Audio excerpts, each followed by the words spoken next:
Bonjour, bienvenue dans ce point bourse du 5 septembre 2023. Je rappelle que les informations données sur cette chaîne sont données à titre indicatif et ne peuvent pas être considérées comme un conseil en investissement. L'investissement boursier est risqué et vous êtes responsable de tous les investissements que vous faites. Alors aujourd'hui, on va commencer avec le pétrole, hein. C'est le fait de ces derniers jours, de cette fin de semaine dernière à ce début de semaine.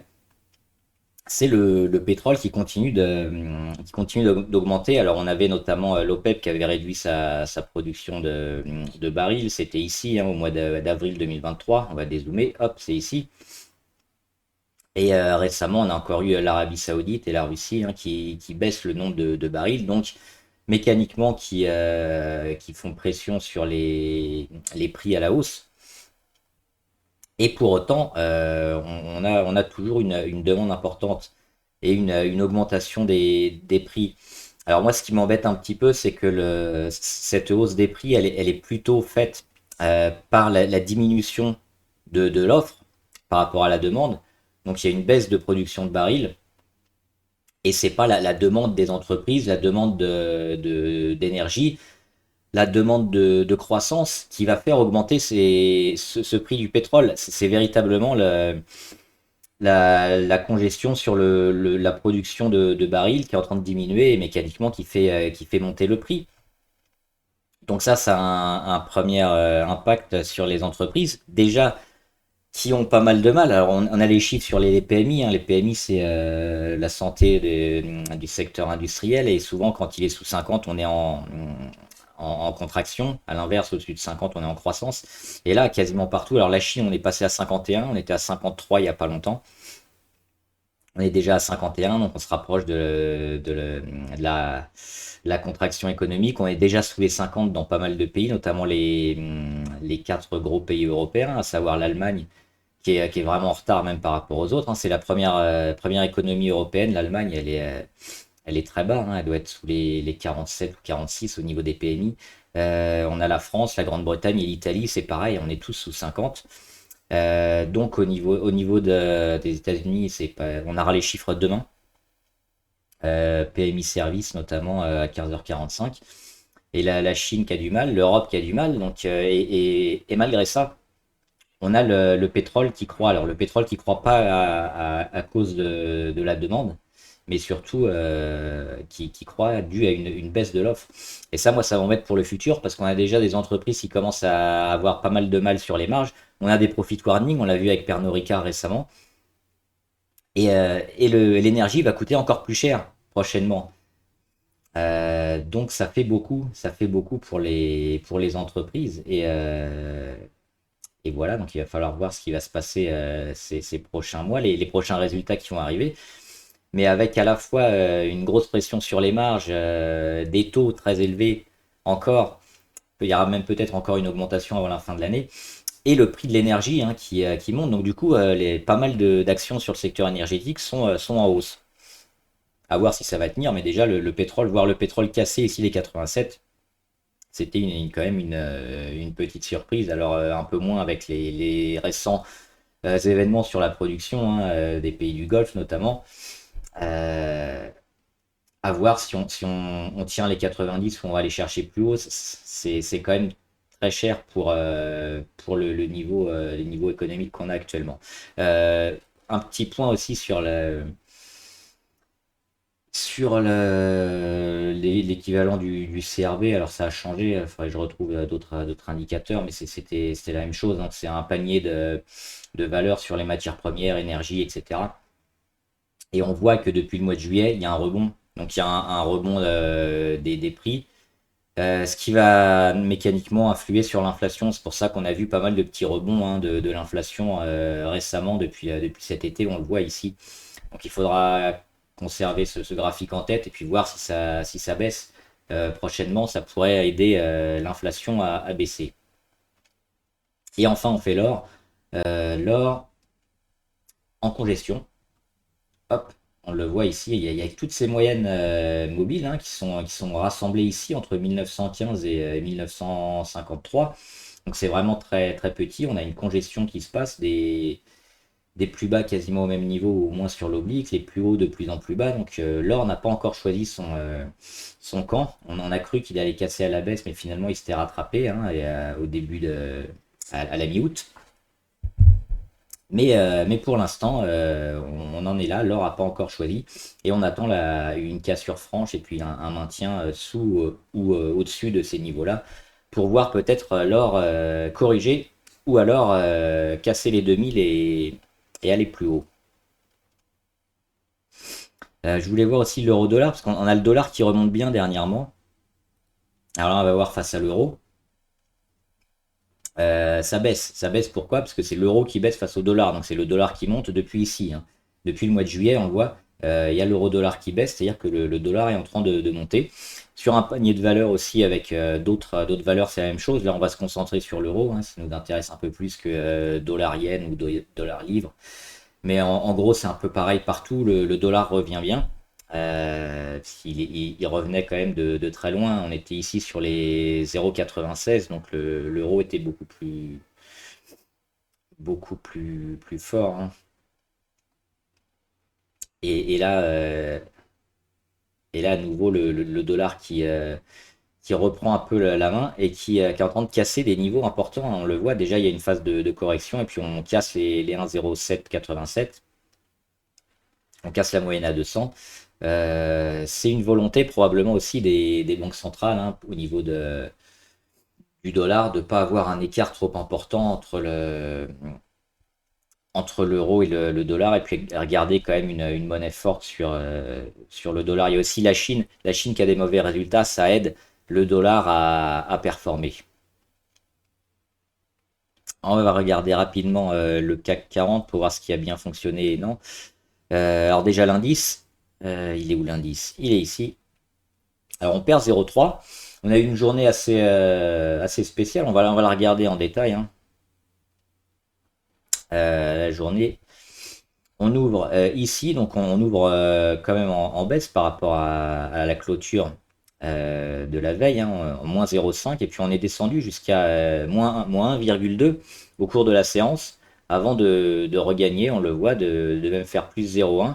Mais on voit que ça bute c'est trop haut, et derrière c'est vendu. Donc on va se remettre en journalier pour voir que les acheteurs ont de plus en plus de mal véritablement à impulser des achats et des rallyes sur les actions. Ça commence à s'essouffler, et ce qui est important de noter, c'est la force des rebonds à chaque fois. Où est-ce qu'on va? On voit que les rebonds haussiers sont de plus en plus bas. On va de plus en plus souvent vers le bas, et puis là on frôle encore la moyenne à 200, et on clôture sous toutes les moyennes sauf celle à 200. C'était pas arrivé depuis un an, hein. Il faut revenir ici, septembre 2022, pour voir le CAC 40 qui clôture sous 4 moyennes mobiles sur 5. Donc là, il ne reste plus que la dernière, celle à 200. Et puis on va confirmer la consolidation qu'on a, hein, et on vise toujours les 7083 et moins. Donc c'est un pivot qu'on attend pour le tester et pour le casser, à la fois sur le CAC et sur pas mal d'actions aussi. On va regarder rapidement des actions fortes du CAC. Notamment le luxe, alors avec LVMH. Donc on le voit, hein, avec LVMH, double top, ici on l'avait bien identifié, ça appelle une correction. Et on visait quoi? On visait les 739, et on en est proche, hein, des 739 sur LVMH, puisqu'on finit à 759 aujourd'hui. On a cassé ici, on le voit, hein, travail de la moyenne à 200. On essaye de la retester, échec. Donc derrière, il y a une correction. Correction qui était déjà entamée ici, hein, au 14 ou au 17 juillet à peu près. Et donc ce support-là qui devrait être bien testé, hein, c'est un support majeur, on le voit sur LVMH. Donc le luxe aussi très fortement pondéré sur le CAC, qui corrige. Et je voulais voir Total, évidemment, avec le pétrole qui fonctionne bien et qui augmente. Il y a beaucoup de secteurs de l'énergie, dont les pétrolières et parapétrolières, qui fonctionnent bien. Total, ils prennent plus 2% aujourd'hui. Et on le voit, un plus haut historique ici sur... alors historique, je vais vérifier quand même si je dis pas de bêtises. Se mettre en mensuel, oui, largement. Donc plus haut historique sur Total, hein, c'était ici les 59,3. Alors, c'est ajusté au dividende, donc des fois, on n'a pas forcément ce même niveau-là. 59,3 sur Total, c'est cassé, on est à 59,9, on le voit, hein, une belle progression du titre depuis le retravail ici de la moyenne à 200 cassé à la hausse. Des volumes importants, notamment jeudi, c'était la fin du mois. Il faudra surveiller le pétrole et le Brent, hein, pour pas mal de pétrolières, la demande aussi, parce que les chiffres qu'on a quand même sur la future croissance, c'est pas terrible. Donc il y a beaucoup d'entreprises qui vont un peu se calmer, mais pour l'instant, avec cette hausse du Brent, les pétrolières s'en sortent bien et vont chercher probablement encore des plus hauts avant de corriger. Mais elles corrigeront probablement avec le Brent, hein, qui reviendra dans des niveaux plus convenables et un peu plus bas, sous les 85 probablement.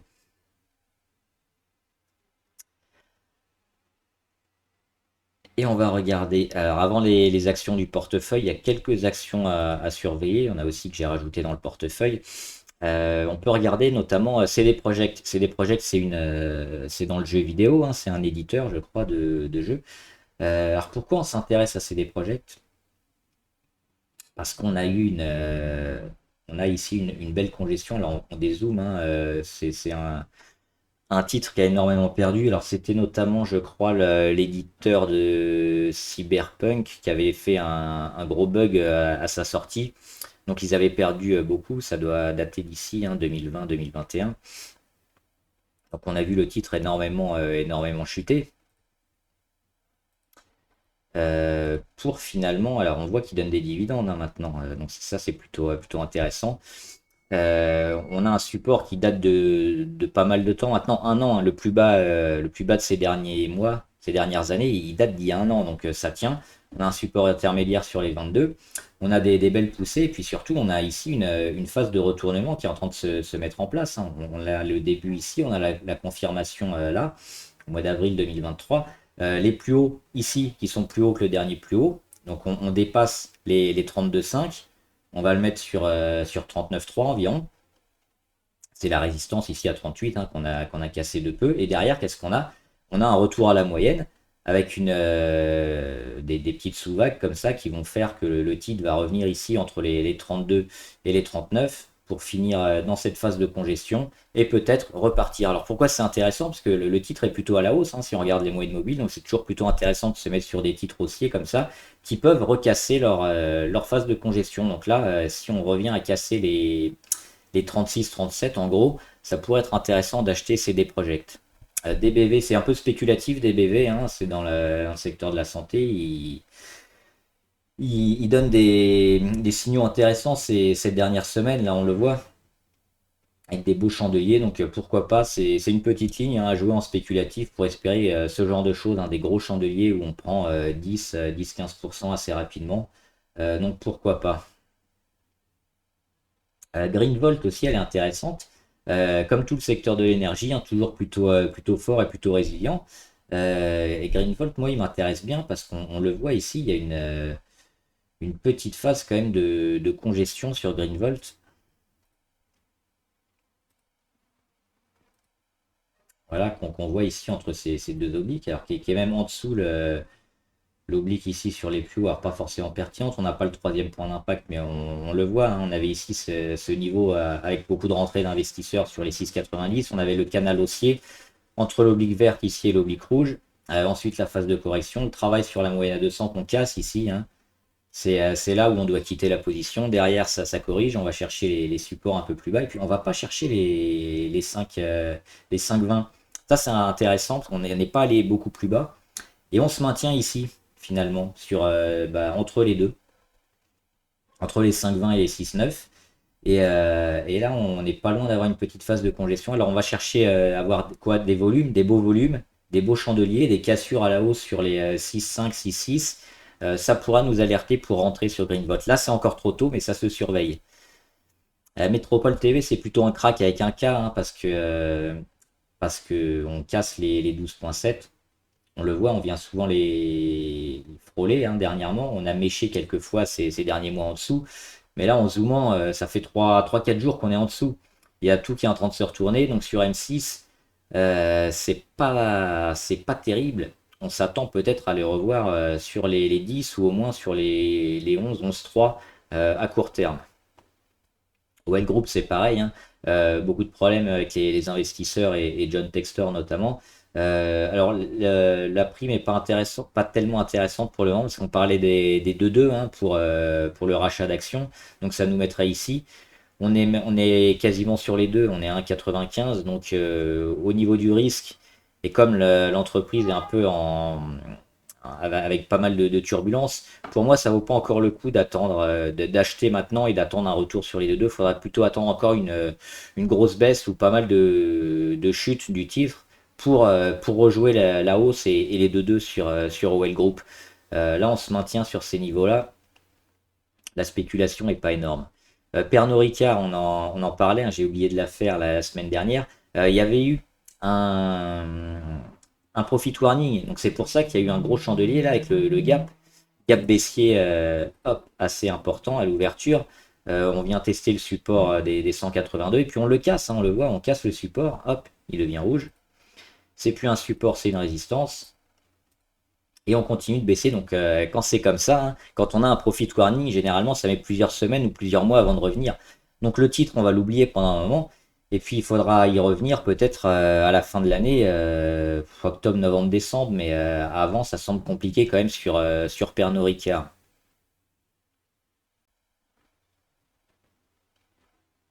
Et The Navigator Company, je crois. Alors j'ai oublié de la faire là quand il y avait un signal d'achat à la fin août. Mais on le voit, hein, cette oblique ici sur les plus hauts qui est bien marquée. Donc elle est parfaitement marquée ici une fois, deux fois, trois fois, quasiment quatre fois, cinq fois. Et là on vient la tester six fois, sept fois. Et là on casse. Et on casse franchement, on a un signal d'achat. Et là on est en train de se calmer. Ce qui veut dire qu'on a le breakout. On a potentiellement quoi? Le pullback qui va revenir. Ici à peu près sur ces niveaux-là. Donc c'est plus ou moins hein, au niveau des 3,23. On va aller frôler l'oblique. Alors, il faudra être un peu au-dessus ou un peu en dessous et puis commencer à repartir. Et c'est là, quand on va commencer à repartir, qu'il faudra probablement se mettre sur The Navigator Comp parce que ce sera intéressant et qu'on aura la continuation de la tendance qui est, on le voit, haussière. Et enfin, rapidement, quelques actions du portefeuille. 3M, c'est toujours plutôt intéressant, hein. On est en train de jouer le retournement sur 3M qui est pas validé, mais on est dessus.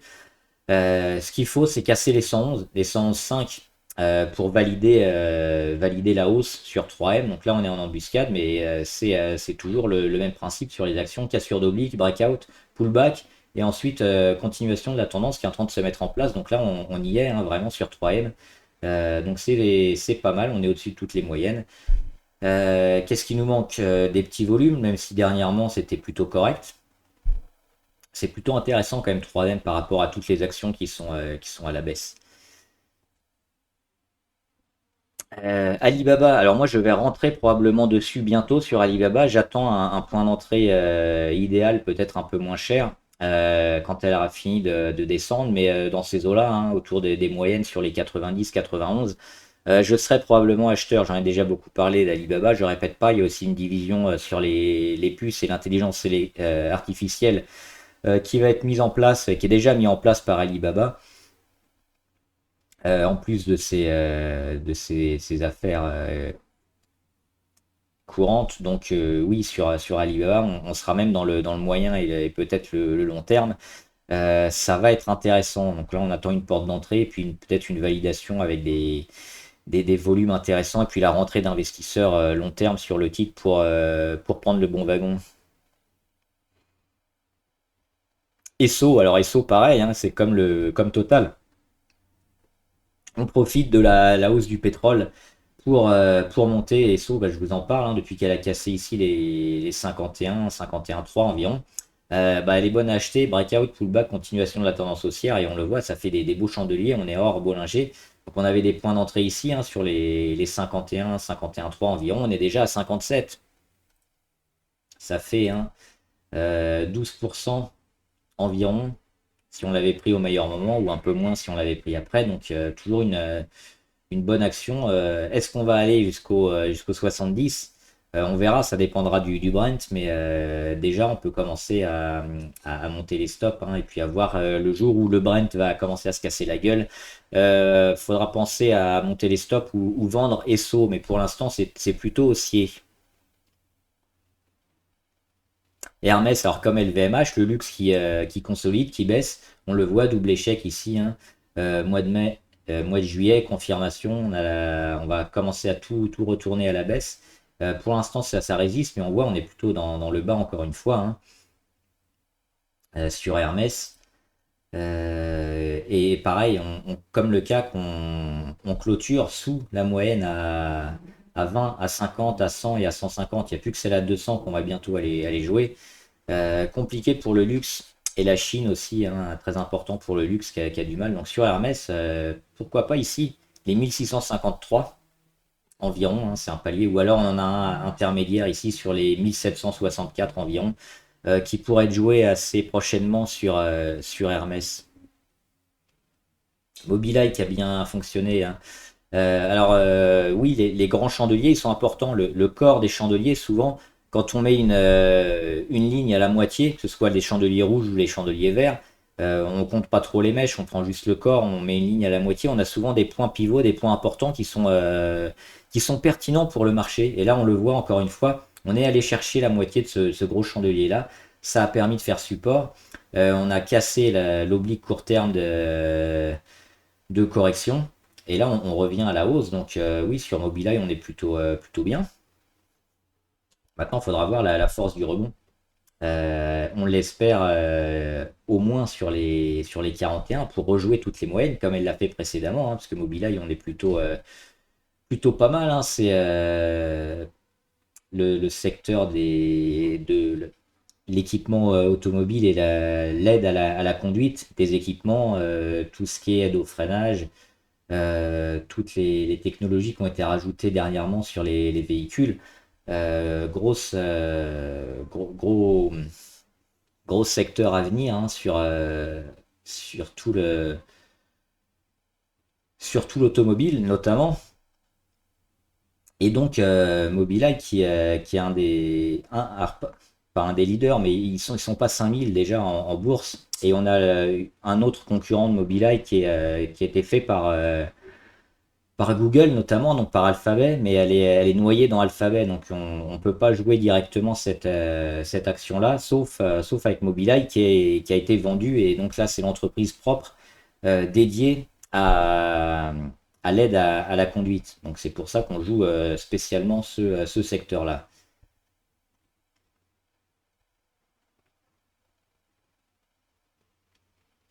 Orange qui fait une mèche basse, intéressant, hein, on voit, on a méché jusqu'au 12,21.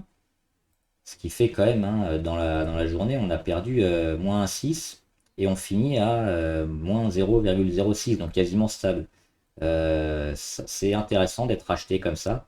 Ça remet pas en cause toujours la tendance qui est plutôt haussière et notre objectif qui est d'aller chercher l'oblique ici sur les 10,6 environ. Ruby, alors ça c'est un peu une mauvaise nouvelle, hein. Ruby, ils ont complètement décroché hier avec un moins 4%. Et aujourd'hui, il peine à réagir. Donc, Ruby, on en était déjà sur un trade pas forcément très sûr avec une petite ligne. Pourquoi? Parce on était en tendance baissière ici après avoir cassé la moyenne à 200. Donc, on était en phase de correction. Donc, on était plutôt sur un coup sur Ruby. Moi, je suis parti sur Ruby, hein, cassure des 21,9, on oublie. On y reviendra après. Il y a le gaz naturel qui a du mal à monter. Pour l'instant, il fait des zigzags autour des 2, 2,2, je crois. Il a du mal à remonter, hein. Il a déjà arrêté sa chute, mais. Et puis sur Ruby, bah, c'est toujours moyen. Donc on va attendre des conditions un peu graphiques, un peu plus intéressantes, notamment quand on reviendra au-dessus des moyennes les plus longues. Mais là, c'est un peu risqué. Puis avec le contexte économique assez moyen sur un peu tout le monde. Attention. Schneider Electric, c'est plutôt baissier sur du long terme, hein. Donc là, on peut jouer éventuellement. Moi, c'est ce que j'ai fait. J'ai fait une petite ligne en short sur Schneider. On verra, mais plutôt dans une optique moyen long terme. Uranium Royalty, et je vous en parle encore une fois, hein, bientôt je vais arrêter de vous saouler avec ça, mais c'est ma plus grande ligne. Le secteur de l'uranium, le secteur des centrales nucléaires, qui est en plein boom, qui est en plein retournement, et qui devrait exploser un peu partout. Alors moi j'ai pris celle-là, Uranium Royalty, vous pouvez la prendre aussi, il y a probablement de belles choses à faire, ou alors une autre, hein, si vous préférez. Mais en tout cas, le secteur nucléaire, oui, en plein boom. On le voit après une longue correction, hein, qui a duré quasiment 2 ans, un peu moins. On a eu ce support, hein, qui a fonctionné, et puis là, la phase de retournement qui est en train de se mettre en place. On prend aujourd'hui près de 4%, et on le voit, on travaille bien, on étire encore les Bollinger vers le haut, c'est parfait. Et puis même si on aura une correction, ce sera probablement racheté, hein, parce que l'avenir à court et moyen terme du nucléaire est plutôt vert sur tous les continents. Donc c'est vraiment un secteur qu'il faut jouer, qu'il faut privilégier. Maintenant, parce qu'on est encore dans des niveaux assez bas, en vue d'un retournement. Donc si vous cherchez une action plutôt moyen-long terme, sur un secteur qui performe bien, le nucléaire, alors il y a forcément aussi, on parle beaucoup d'hydrogène dernièrement, mais le secteur du nucléaire est toujours là, et puis après la correction qu'il a subie, on se retrouve à des niveaux de valorisation vachement intéressants. Donc c'est pour ça que moi j'ai pris une grosse ligne de Uranium Royalty, et on commence déjà le début septembre plutôt bien. Valeo, alors on frôle ici ma petite zone, hein, sur l'oblique verte, c'est mon point d'achat. Si on arrive à casser la moyenne à 20 et puis cette petite oblique ici, ce sera aussi une raison d'acheter. Donc là, on est entre les deux. Moi, je suis partisan d'attendre quand même, parce que les conditions de marché sont compliquées. Plutôt attendre quand même qu'elle vienne toucher l'oblique verte. Et là, on achètera. Et puis, si on continue de descendre, on partira avec une petite perte, hein, parce qu'on ne perdra pas grand-chose. Mais on attend quoi? On attend qu'elle vienne toucher. Et puis, voir le soir ou le lendemain, attendre plutôt le soir, la fin de journée, parce que si ça mèche comme ça, si vous achetez là, par exemple, et que ça mèche, ça fait un peu mal quand même.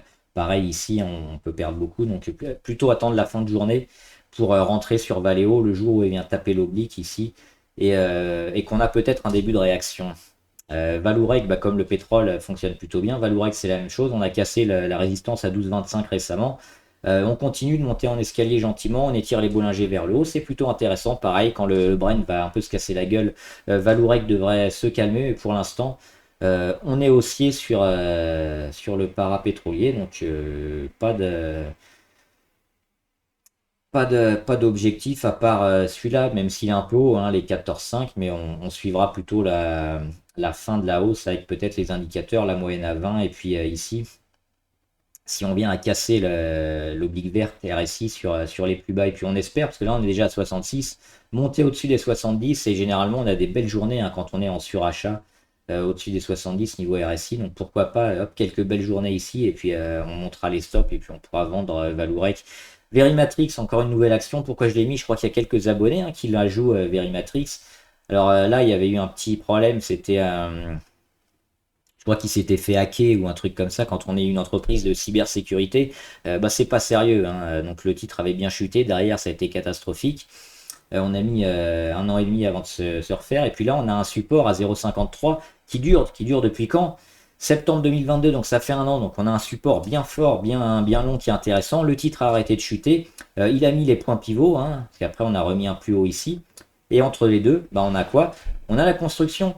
Entre les 0,53 et les 0,94, ça construit de plus en plus, les plus hauts de plus en plus bas, les plus bas de plus en plus haut. On a la phase de congestion, et on attend quoi? Que ça casse vers le haut. Et ce qui est intéressant, c'est de voir aussi ces moyennes.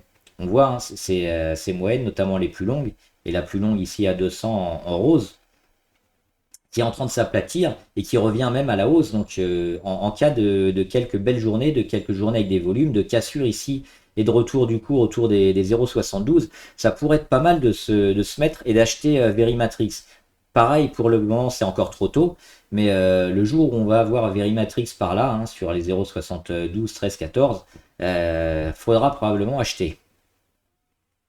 Et enfin, je finis avec Xpeng, hein, pareil, ma société chinoise de véhicules électriques et hybrides, plutôt pas mal. Alors, on mèche encore vers le haut, hein, 2 jours de suite, mais niveau indicateur, on est plutôt très favorable. Tout est à la hausse, tout est haussier. Et là, on est dans une période un peu où on attend quoi? On attend les moyennes avant de repartir, hein, c'est souvent le cas. La moyenne à 20 ou 50 qui va repropulser le titre vers le haut, parce qu'au niveau RSI, niveau MACD, par contre, pardon, on a déjà eu l'inversion de tendance, donc on est en train de relancer un peu une nouvelle hausse sur le titre. Donc le but, ça va être d'aller chercher ici les 29,9 et plus pour frôler les 25. Sinon, bah, ça peut corriger encore, hein, mais on aura probablement des supports qui vont fonctionner sur Xpeng. Malgré l'économie chinoise en berne, le secteur auto est toujours plutôt fort et les ventes de voitures, hein, sont très importantes, hein, notamment en Chine.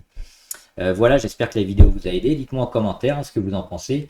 Les actions que vous voulez qu'on analyse, les actions que vous avez, les actions que vous voulez peut-être acheter, les ETF, tout ce que vous voulez, des questions sur le trading. J'y répondrai. Bon trade, à plus.